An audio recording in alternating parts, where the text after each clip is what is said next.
What is going on, everyone? I'm glad to have you here. And in this video, I want to talk about finding zones on the 15-minute time frame to find reversal points or significant areas where price may react to. One thing I've been trying to add into my trading is finding zones that can help in confluence and give me a more higher probability on taking a sniper entry or getting in on a reversal point. This just kind of leads me to adding more confluence to my trades and kind of catching bigger moves with a tighter stop loss. So check out this video. I'm sure you'll find value in it. We're going to be focusing on the 15-minute trend. Many ways you can draw support and resistance and find zones if you want to use the higher time frame, such as the 4 hour, the 1 hour, the daily. But in this video, we're going to be focusing on the 15-minute time frame. So as you can see here, I have a chart, a 15-minute chart of Euro USD. And I'm just going to quickly run you through what I have on my chart and the indicators and how we're going to find these zones. So first thing I want to take your attention to is, let's just get rid of the TDI indicator at the bottom and let's focus on these lines on the chart. So these lines are exponential moving averages. Basically, these lines represent what price has done in the past. Exponential moving averages simply smooths out price action and they act as dynamic support and resistance. You can use these as significant levels to find confluence in your trades. That's how the AceFX system works, and this is how I use these in my trading to find areas of resistance and also get a better understanding of what's happening inside the market. So on the chart, I have the 800, which is this dark blue line. Then the white line is the 200, the light blue line is the 50, the red line is the 21, and the yellow line is the 8 exponential moving average. I have been backtesting this the last week as I am currently retesting all of the pairs on the AceFX system. One thing I'll never stop doing is backtesting, since it gives me a lot of confidence, and I have really big goals on where I see myself by the end of the year.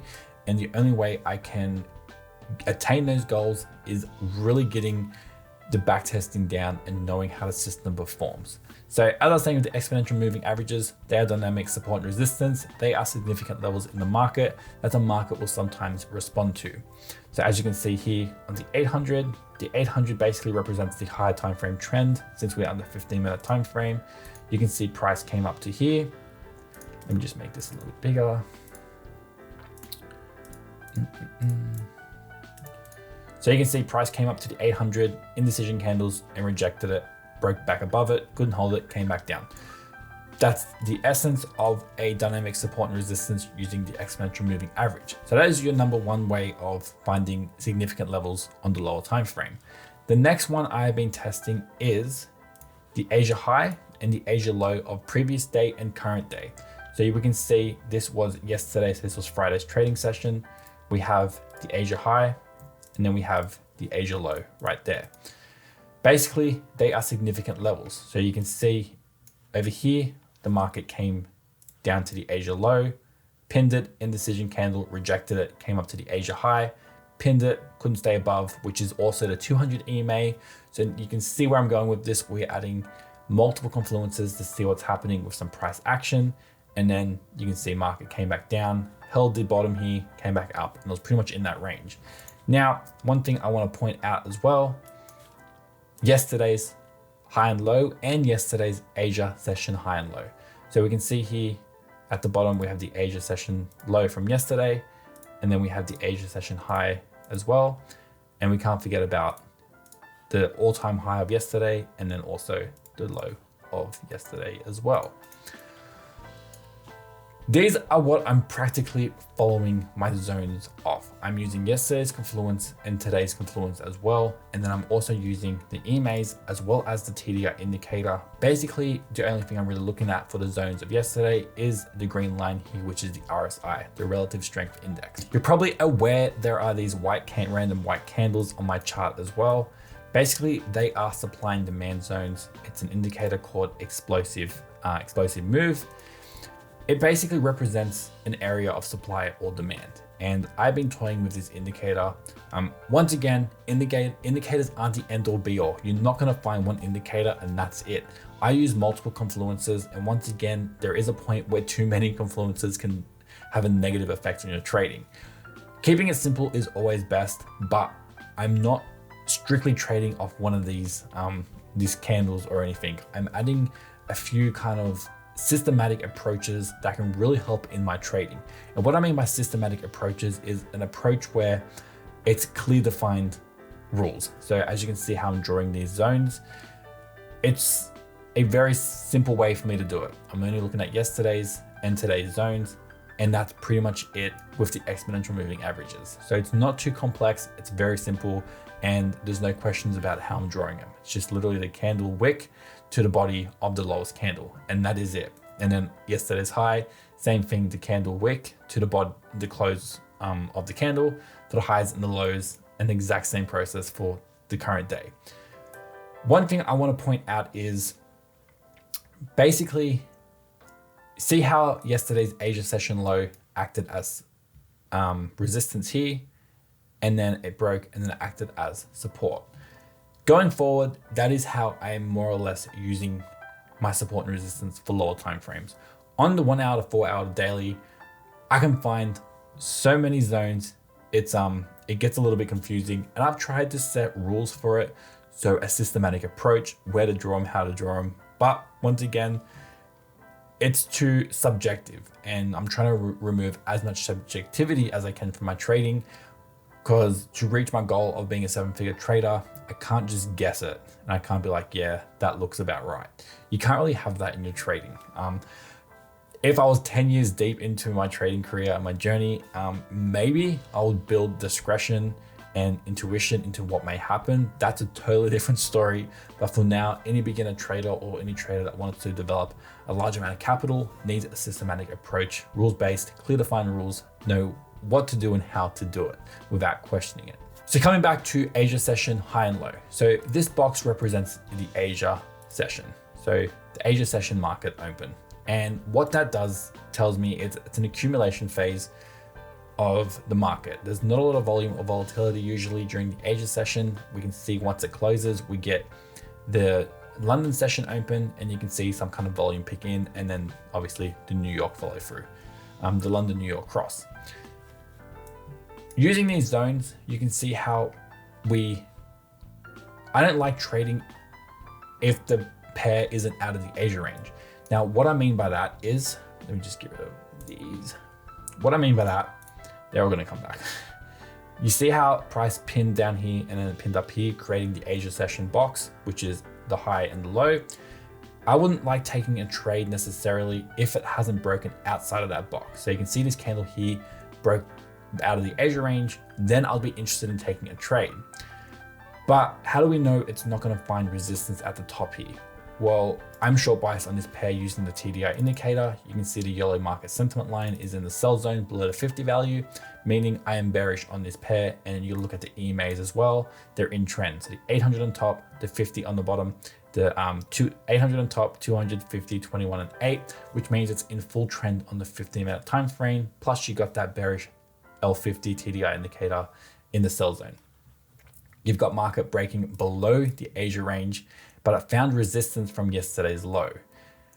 This is when I'm trying to add more confluence and more kind of stacking probabilities in my favor with a systematic approach.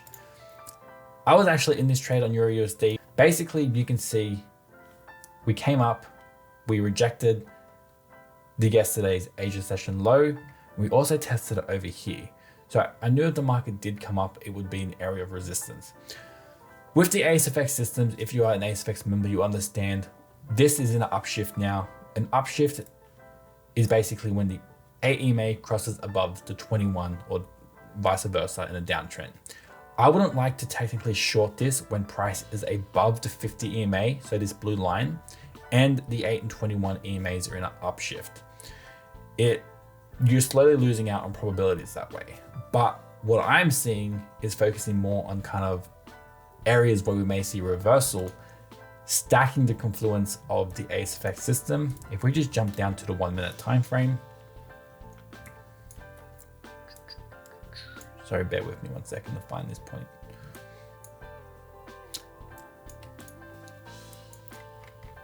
So you can see basically using the ASFX systems, there was divergence building up here. We got to that yesterday's, which is a green zone over here, which is yesterday's Asia session low, which we also found resistance as well on today, earlier in the Asia session trading hours. And you can see the market kind of just falls through. We like to see a retest of the 50 EMA on the 1 minute before we get involved with other parameters to shift probabilities into our favor and really make sure the market's ready to move in our direction. The last thing you want to do is enter a trade too early, get stopped out, and then it follows through in your direction.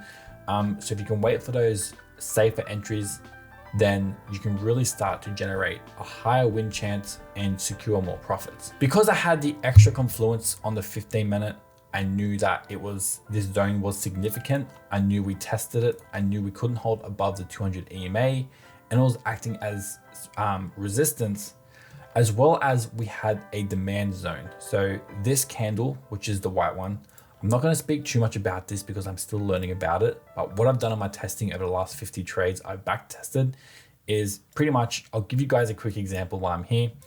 On the 15-minute time frame, you can see how the market kind of responds to these explosive candles. And when the market comes down, let's just look at this one over here. For example, I'll draw a box. You can see how the market had some type of relief or reaction to that price level. It popped up, but because we're in an overall downtrend, you just don't want to buy it when it gets to that level. You still want to have a look at what the market's telling you, not just acting off one indicator telling you, hey, we may see a reversal, let's just buy it. That is not what you want to do. It's in an overall downtrend. I'm not just going to just buy it because, there could be some buying pressure over here. Moving forward, let's just look at another example. They had this massive one over there. You can see price, this candle here. Once again, explosive candle down, came back up, came back down.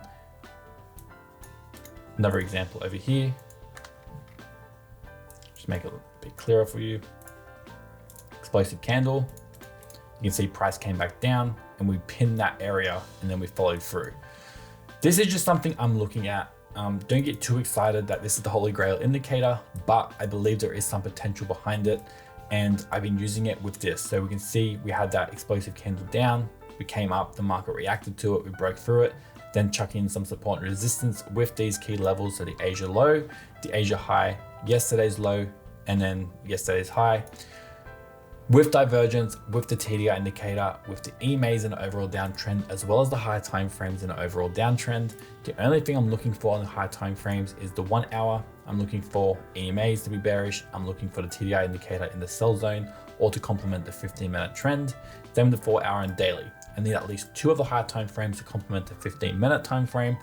Once again, systematic. I know exactly what I need to get into a trade, and this is what's going to give you the confidence to really focus in on your trading and making sure you're doing everything correctly on your trading system that has a positive expectancy. This is why I always preach backtesting, even just doing markups. If you don't have the backtesting spreadsheet, even just doing the markups and logging what happens.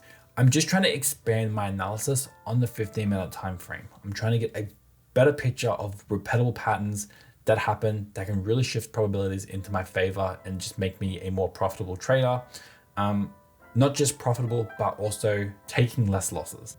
So with this trade, I had a 2-hour take profit, and pretty much the take profit got smashed, which was also coming back over to the 15-minute, which was yesterday's low. So that's where I kind of had targets, and it was also today's low where we pinned. I didn't want to extend targets or hold on to the trade because I knew, once again, area of price resistance, we could see the market react to this zone.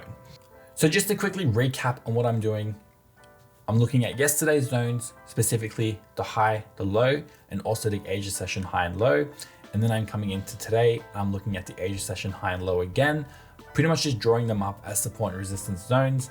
And then I'm using the EMAs to get my directional bias. I'm using the TDI to also get my directional bias, the high time frames to complement the 15-minute time frame.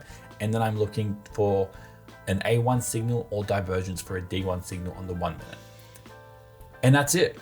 And through my back testing and what I'm seeing is it's giving me a lot more confidence to be a little bit more aggressive on the 1 minute on these divergence entries. One thing I noticed with my trading last year is it tapered off a little bit and it got a little bit slow. And I got to the point where I was just taking trades because I wanted action. I wanted to be in the trade. I was taking really aggressive entries without much confirmation, and it was giving me a headache. I was taking losses and it was just really emotionally draining for me to go through that period. That's when I started really focusing on the back testing. I created the back testing spreadsheet and I got serious about really kind of focusing on finding these patterns and trying to add more probabilities to my trading. I became a very conservative trader, which in my nature I am. I don't like taking trades based off, emotions, but unfortunately I did let myself dip into that kind of state last year. But now I'm kind of working my way to take advantage of more aggressive setups if I can stack certain parameters, such as like I was explaining with the charts. If I can stack those parameters in my favor and find those zones that price may reverse off with the ASFX parameters in my favor, then I can maybe be a little bit more aggressive. So I hope you guys got some value out of this video. If you're still with me this far into the video, I appreciate you being here. If you got value from it, please smash the thumbs up button. Don't forget to like and subscribe to get the YouTube algorithm to spread this information to more traders. And don't forget to hit that bell icon to get notified when I release new content. Once again, I appreciate you guys being here, and I'll see you in the next video.